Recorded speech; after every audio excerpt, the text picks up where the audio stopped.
नमस्कार, मैं साधना पांडे मार्गदर्शन में आपका स्वागत करती हूँ।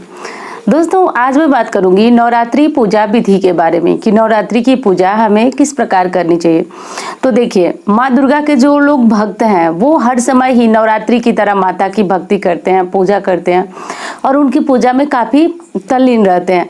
पर दोस्तों, फिर भी नवरात्रि का समय आते ही हमारे मन में एक चीज़ आ जाती है कि ये 9 दिन जो है वो माता को समर्पित है और इन 9 दिनों में हम माता की भक्ति पूजा किस प्रकार करें। तो दोस्तों, आज जो है बहुत महत्वपूर्ण बिंदु पे मैं आपका ध्यान खींचने वाली हूँ और बहुत सारे लोग ये प्रश्न करते भी हैं। तो उसमें सबसे पहला जो प्रश्न है वो ये लूँगी मैं कि माता का कलश जो है वो माता की किस साइड पे रखना चाहिए। तो देखिए, आमतौर पे हम लोग यही करते हैं अपने अपने घरों में कि माता के लिए एक विशेष चौकी रखते हैं और उस चौकी पे हम लाल आसन या पीले रंग का आसन देते हैं और उस पर माता रानी की फोटो मूर्ति जो भी हमारे पास है हम उस पर माता को विराजित करते हैं। अब माता को विराजित करने के बाद हम जवारे लगाते हैं, कलश रखते हैं। तो कई घरों में ऐसा देखा गया है कि जहाँ पे जवारे लगाते हैं उसी के ऊपर कलश रखते हैं, पर कई जगहों पे अष्टदल कमल हल्दी कुमकुम से या फिर जो कलर किया हुआ चावल होता है उससे बनाया जाता है, उसके ऊपर कलश रखा जाता है। तो अब बात आती है कि कलश किधर रखें। तो दोस्तों, कलश हमेशा माता के दाहिनी तरफ ही रखना चाहिए, जिधर फोटो है अपनी नहीं माता की दाहिनी तरफ रखना चाहिए और इस तरह से कलश रख करके और आपको माता का पूजन करना चाहिए।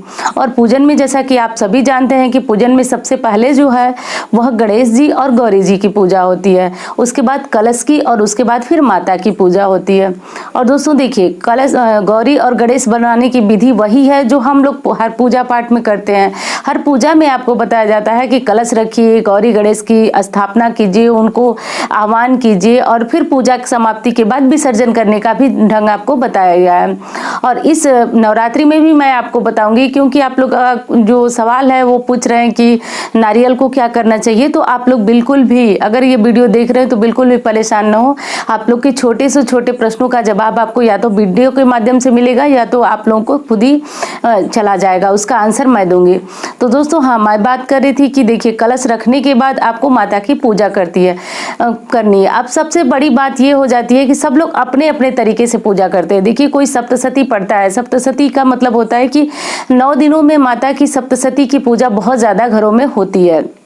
पर कुछ लोग हैं जो सप्तशती नहीं पढ़ सकते हैं या वो उनको संस्कृत नहीं आती है, तो हिंदी में लिखा हुआ सप्तशती भी बहुत आराम से पढ़ सकते हैं। इससे भी उनको उसी का फायदा होगा, यानी जो संस्कृत में दुर्गा सप्तशती आती है उसी का फायदा उनको हिंदी में पढ़ने से भी होगा।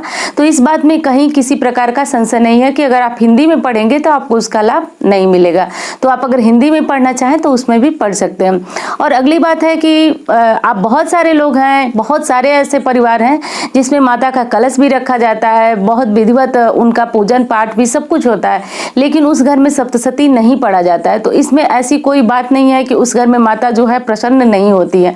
देखिए, हम लोग अपने अपने तरीके से अपने अपने भाव से माता को बुलाते हैं प्रतिपदा तिथि के दिन, और नवमी में माता को हवन करते हैं, विसर्जन करते हैं और माता की पूजा जो है संपन्न होती है। तो अब मैं बात कर रही थी कि बहुत सारे घरों में सिर्फ दुर्गा चालीसा पढ़ी जाती है, दुर्गा चालीसा पढ़ी जाती है, तो उससे भी माता प्रसन्न होती है। और आप बिल्कुल भी ऐसा ना पढ़ें, सोचिए अपने मन में कि आप माता दुर्गा के भक्त हैं और सप्तशती नहीं पढ़ सकते, कोई विशेष कर्मकांड नहीं आता है, तो आपकी पूजा जो है सफल नहीं होती है।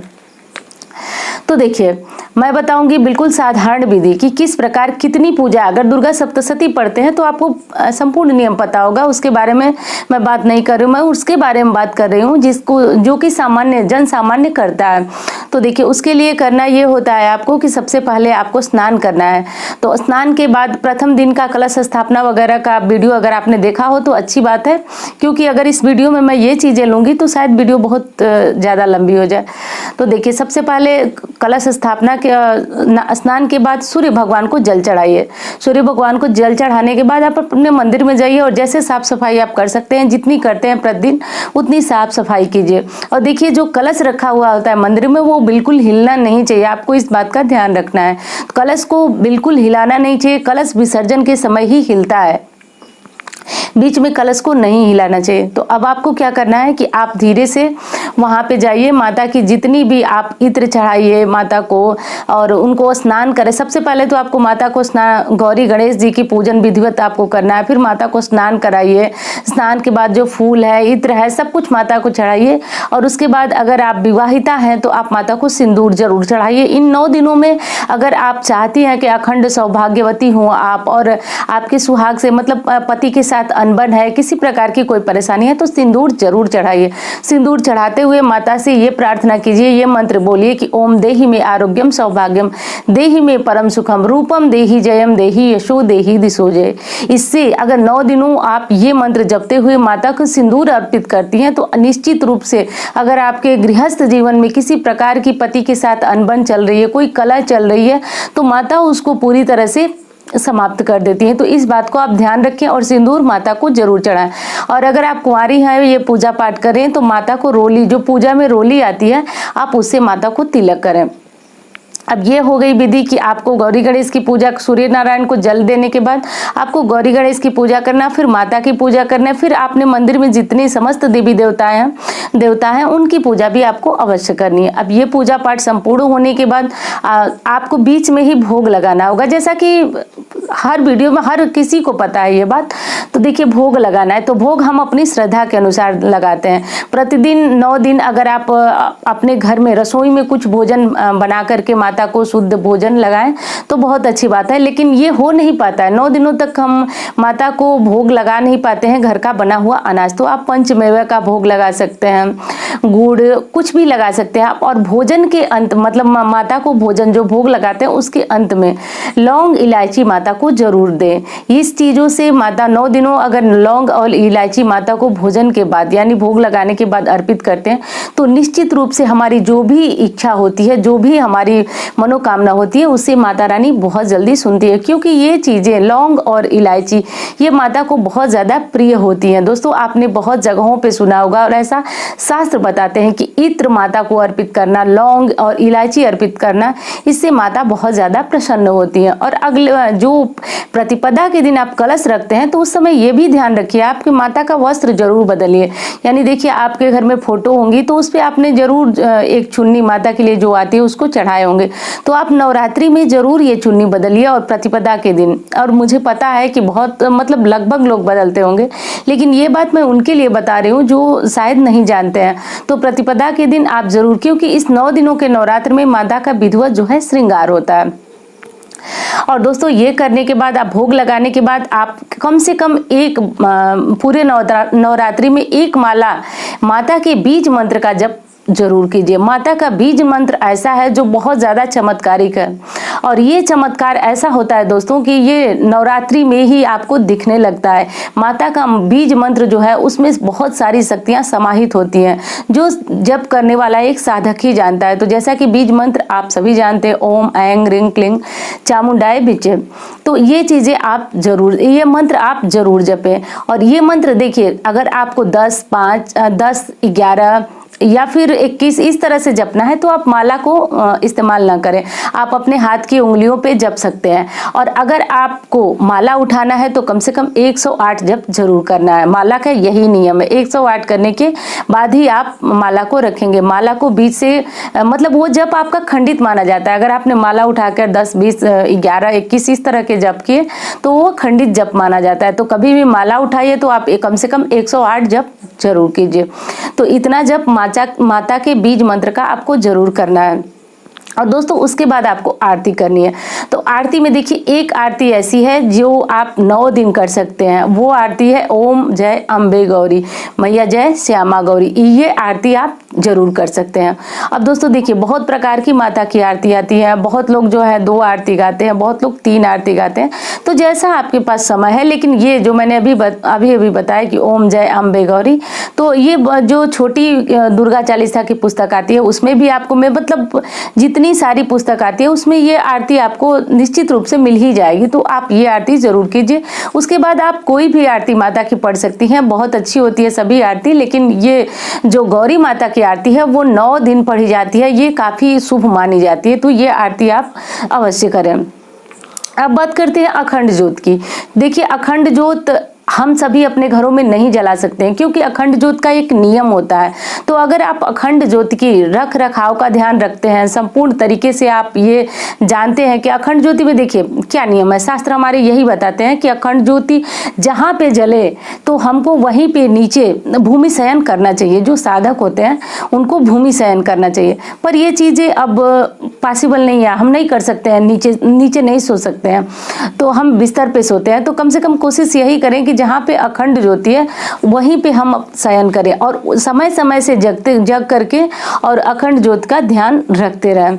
और अखंड ज्योत का ध्यान रखने का ये होता है दोस्तों कि जब आप जैसे घी या तेल, तिल के तेल, इन्हीं दोनों चीज़ों की आप अखंड ज्योत जलाएंगे तो जैसे वो खत्म होता है, उसमें समाप्त अभी होने ही वाला है, उससे पहले हमको इतना ध्यान रखना है कि वो उसको भर देना है। और भरना भी पूरी तरीके से, इतना ज़्यादा नहीं भरना है कि वो घी भरने की वजह से दिया जो है वह ठंडा हो जाए, यानी इतना भरना है कि ना वो जल्दी से ख़त्म हो, क्योंकि जल्दी से ख़त्म होने पे हमको बार बार हाथ पैर धुल करके और कपड़े वगैरह चेंज करके जैसी मतलब हम जैसे करते हैं उस तरह से करके हमको दिए को जा करके घी या तेल भरना पड़ता है। तो बस इस चीज़ का ध्यान रखें। और एक और बहुत महत्वपूर्ण बात है, अगर आप अखंड ज्योत जलाते हैं तो देखिए उसमें ना जलते जलते क्या होता है कि जो रुई या फिर कलावा जो बाती आप लगाए हैं उसके ऊपर काले काले से कुछ निशान आ जाते हैं। तो जब भी आप उसको जलाएं तो थोड़ा सा आप कोशिश कीजिए कि माचिस की तीली से या किसी चीज़ से उसको हटाते रहें, क्योंकि वो जला हुआ भाग अगर आप नहीं हटाएंगे तो वही क्या करता है कि दिया को ठंडा कर देता है।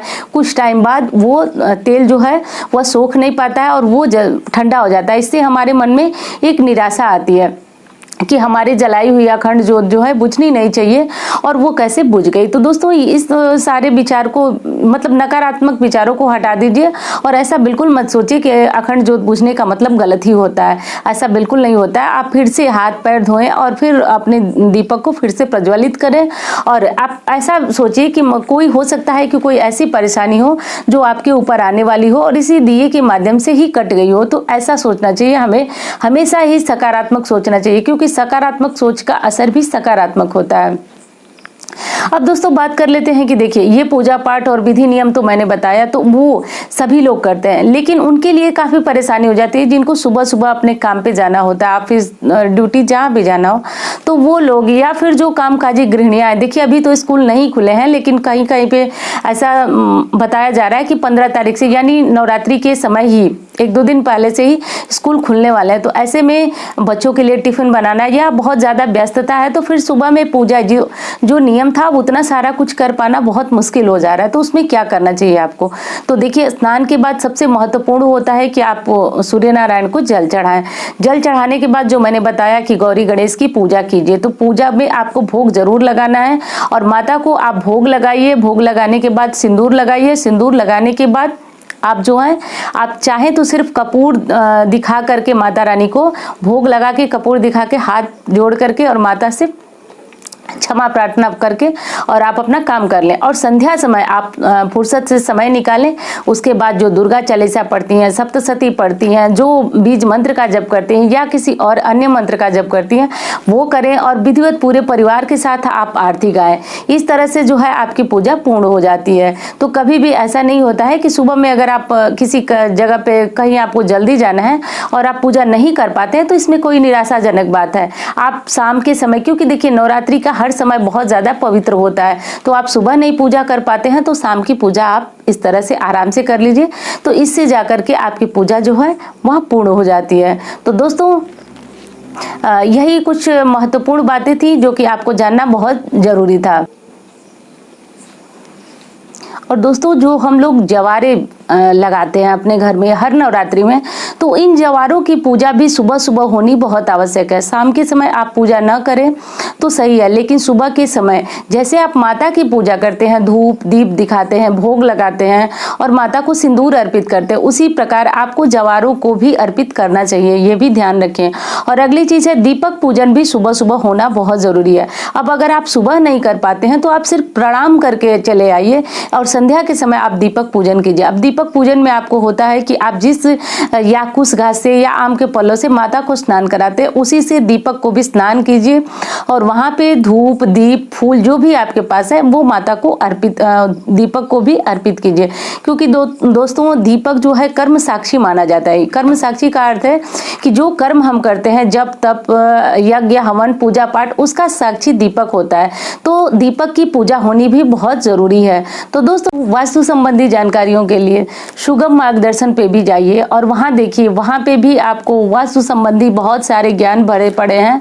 तो वहां से भी आप चाहें तो बहुत सारी चीजें ऐसी हैं, जैसे घर में वास्तु संबंधी के कौन से पेड़ पौधे, जो कि मनी प्लांट है, लोग बहुत सारे लोग लगाते हैं कि मनी प्लांट जो है पैसे देने वाले पौधा है, पर उसमें क्या क्या ऐसी गलतियां होती हैं जिसको हम कर देते हैं तो पैसे आना तो छोड़िए, पैसे हमारे घर से दूर चले जाते हैं।